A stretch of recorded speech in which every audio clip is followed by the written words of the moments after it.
AI has made Python really popular, but I'm going to tell you why AI has a Python problem. Hi, I'm Patrick McFadden. I'm a computer engineer, distributed systems engineer, been slinging bits on the internet since the internet. I also work on Apache Cassandra. I'm a committer there, and I work at DataStax for my day job. I've been involved in working on server-side workloads for a long time. I've probably been involved in some of the bigger projects on the internet at one point, which is a cool part of my career. I love this job a lot.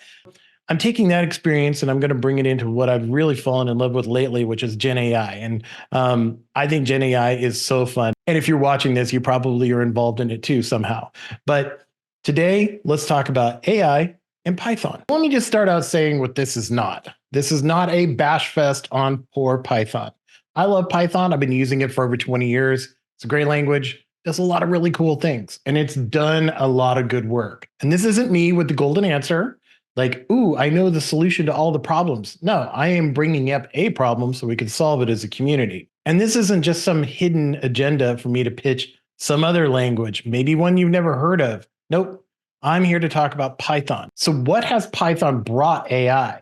And I think that's an important part because Python has brought everything to AI. Up to this point, it provides this easy access to this high performance compute, which quite frankly was very, very difficult before Python. I've tried that. I used to be a C++ programmer working in massively parallel system, MPP.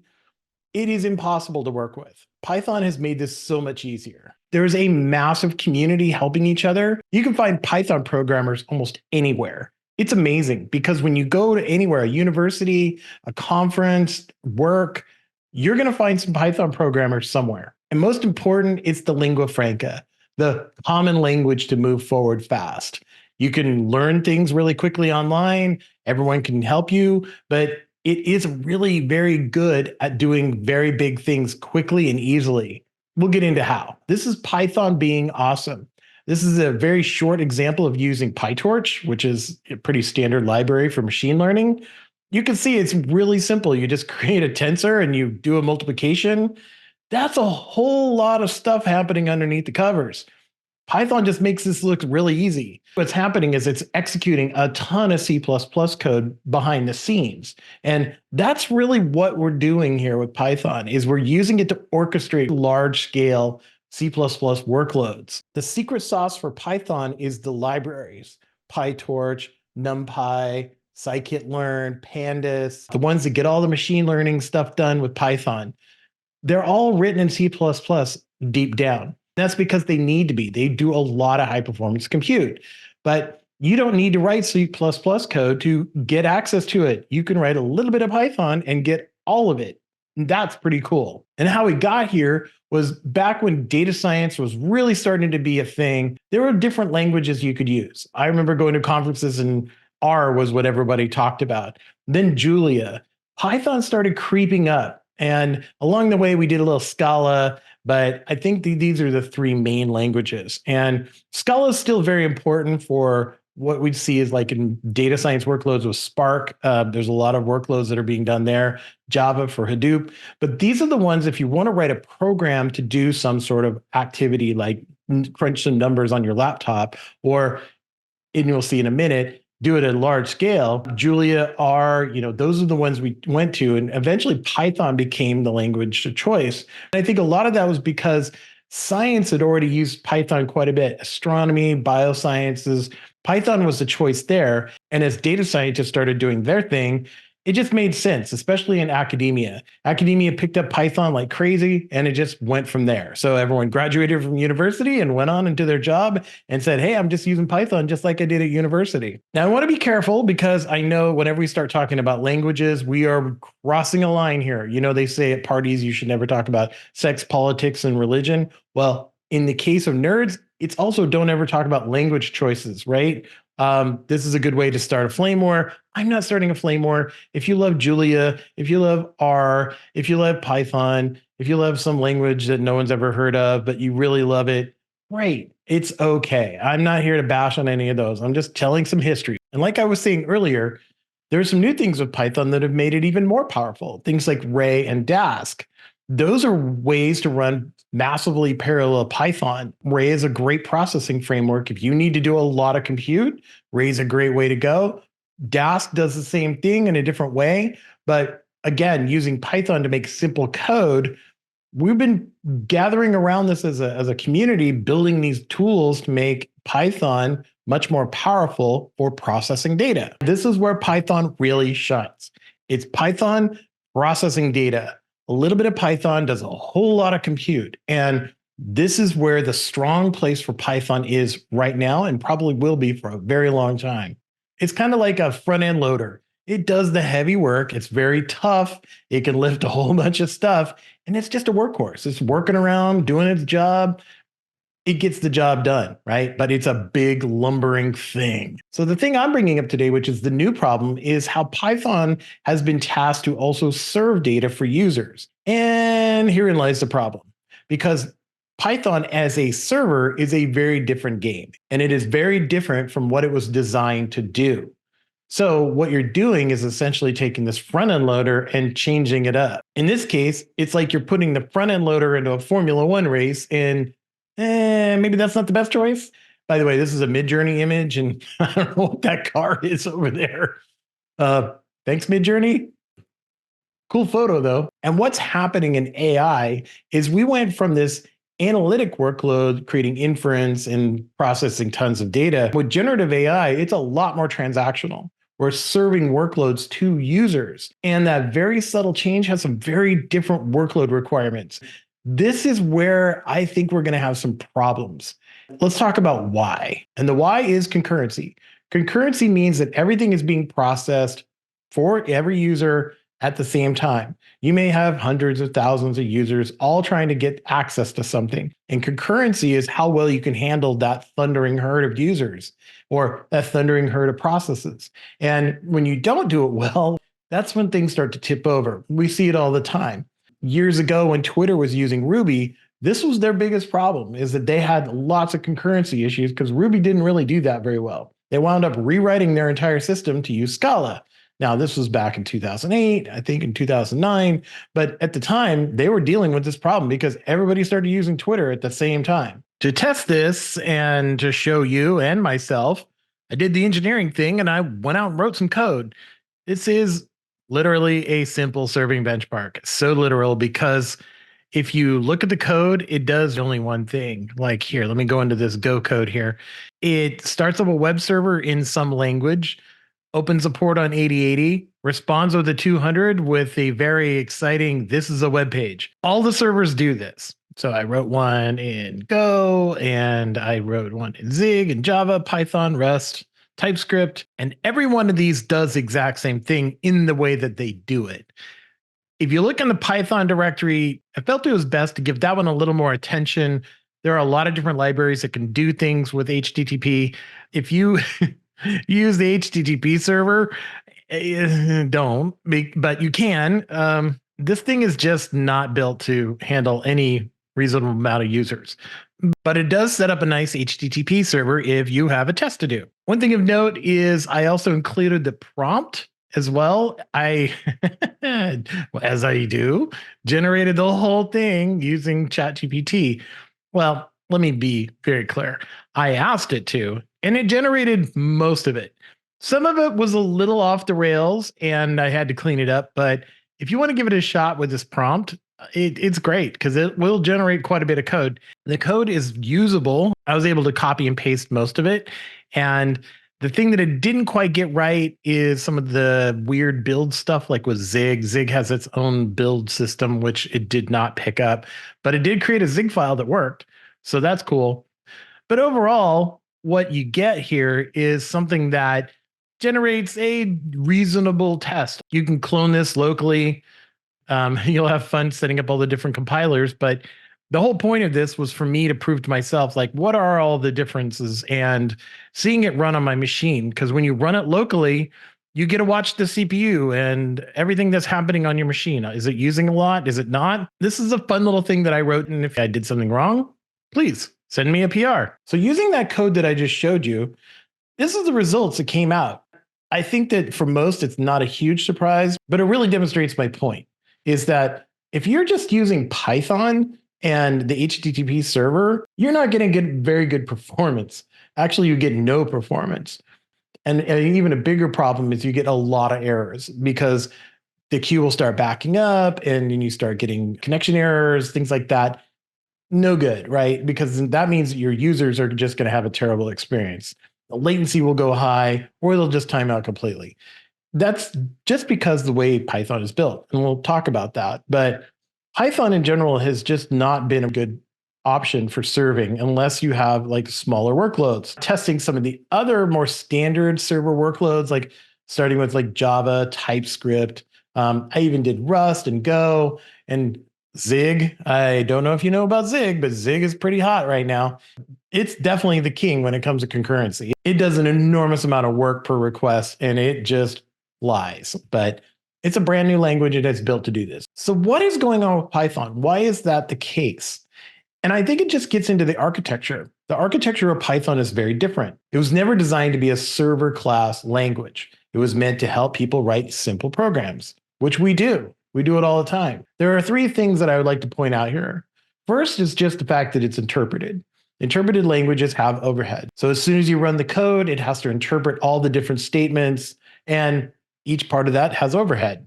That's a small amount of overhead, but whenever you're single threaded, which is the second point, it gets a little more costly because every request is its own thread. It has to process and then respond. So if there's a lot of overhead in that response, like creating the response, threads tend to back up and then the requests back up and then you get timeouts, just like what we see with Python. Compounding things a bit more, and I remember I said that one of the secret sauces for Python is it can run a lot of C++ code.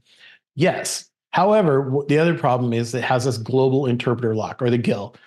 Worth a Google if you want to find out more about it. There's plenty to discussion. And default inside of the compiler, I mean, there's just a lot of discussions around the GIL. But essentially what it is that every time there's needs to be interpretation of the code, so it's reading the code and has to do something with it, that process locks so that there can only be one thread at a time doing that interpretation. So if you have a lot of Python code that you're trying to get through, whenever a request comes in, it stops the GIL, says, hold on, I'm just doing this one process, and it'll move on to the next one when it's finished. That's an added overhead to everything. It also puts some overhead in between your Python code and your Python or the C code that's running behind the scenes. Some libraries avoid this, like NumPy have figured out how to get around this, but in general, this is kind of a problem with every Python program. Okay, you're probably thinking, well, I can deal with this because what I'll do is I'll just add more machines, or I won't have to worry about it because I can just put it behind a load balancer. And those are all really good options. And you probably should be doing that anyway. No matter what server you're using, you should be using a load balancer. But here's the typical pattern that I've seen for the 20 plus years I've been doing internet servers. You start out with we got to get this thing shipped. And what do? Work late nights, you start cutting scope, you do everything you can to get it to ship because shipping is the only thing that's important, right? You get the code out, and this is where we fall into this trap of using the first thing that we used.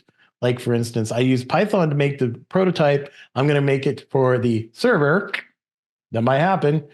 Well, okay. Then whenever you get in production, it's like, yes. And that's a good day, right? Shipping code in production, users are happy.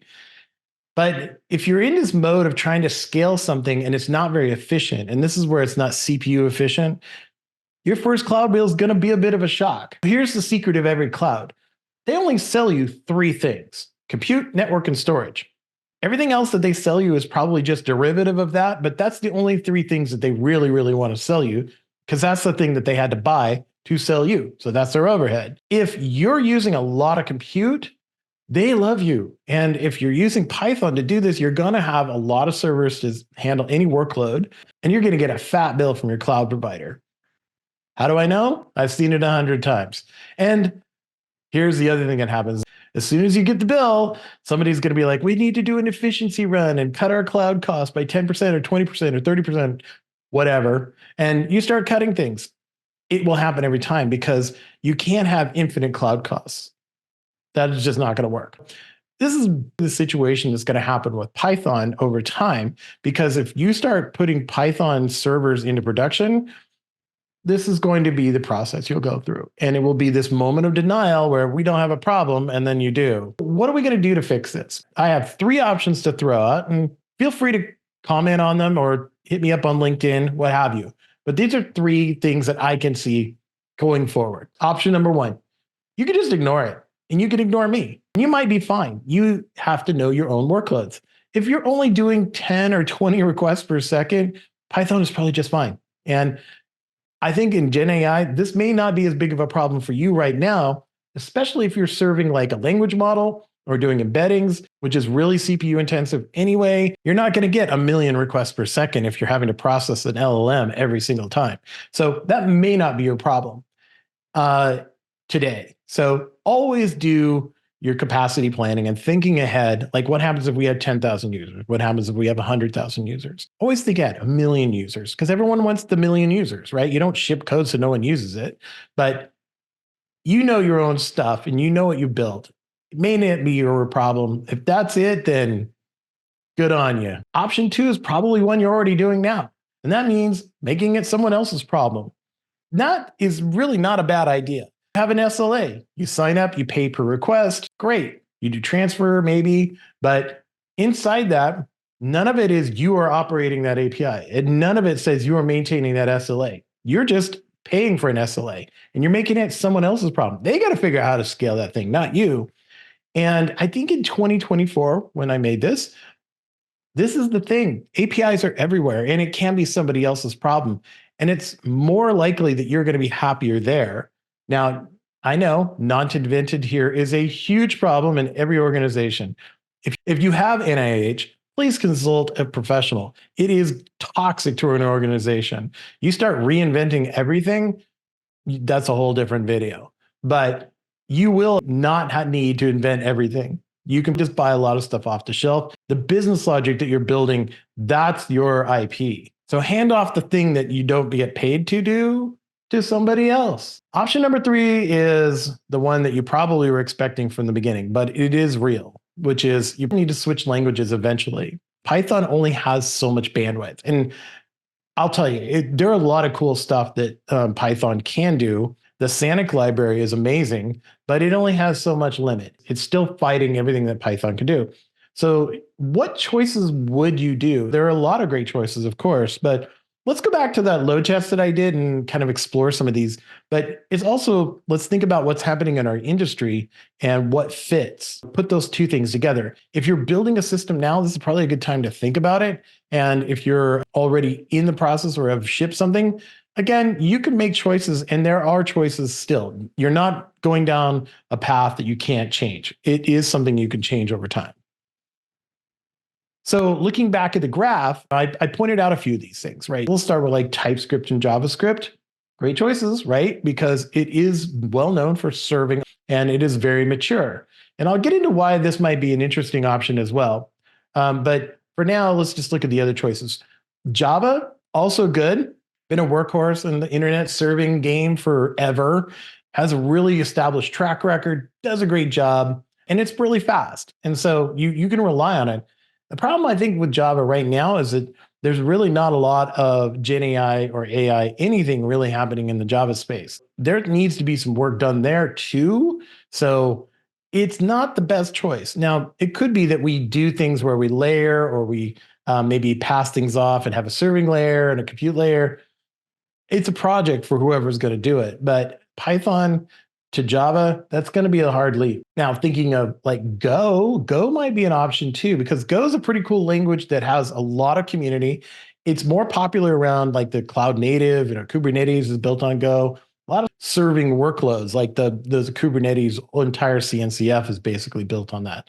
But Go also does not have much of an AI thing going on. It doesn't do the high performance compute. That's another thing that it would have to do. It does have the ability to bring in C libraries, so maybe that's a choice. Now, Rust and Zig, I'm going to put those in one bucket, and I'm probably going to get a lot of hate mail for this, but all right, whatever.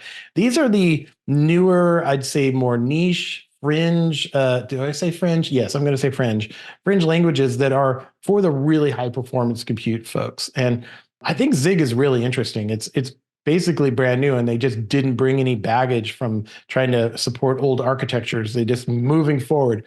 And the whole plan with Zig is mechanical sympathy. So during my testing, whenever I ran a Zig server and I just pummeled it. It saturated my CPU. It used every bit of this M1, and I was pretty impressed. But Rust does a good job too. Now, both Zig and Rust, the way I'm piling them together, Rust and Zig have FFI, which is a foreign function interface, and that's how you get to maybe some C code.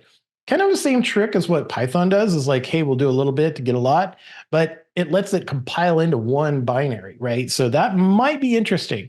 I don't see a ton of stuff happening in Rust with AI, but I see a lot more in Zig. If you look at Awesome Zig, there are some projects that are starting to go up, like the Llama 2 CPP. Now there's a Llama 2 Zig.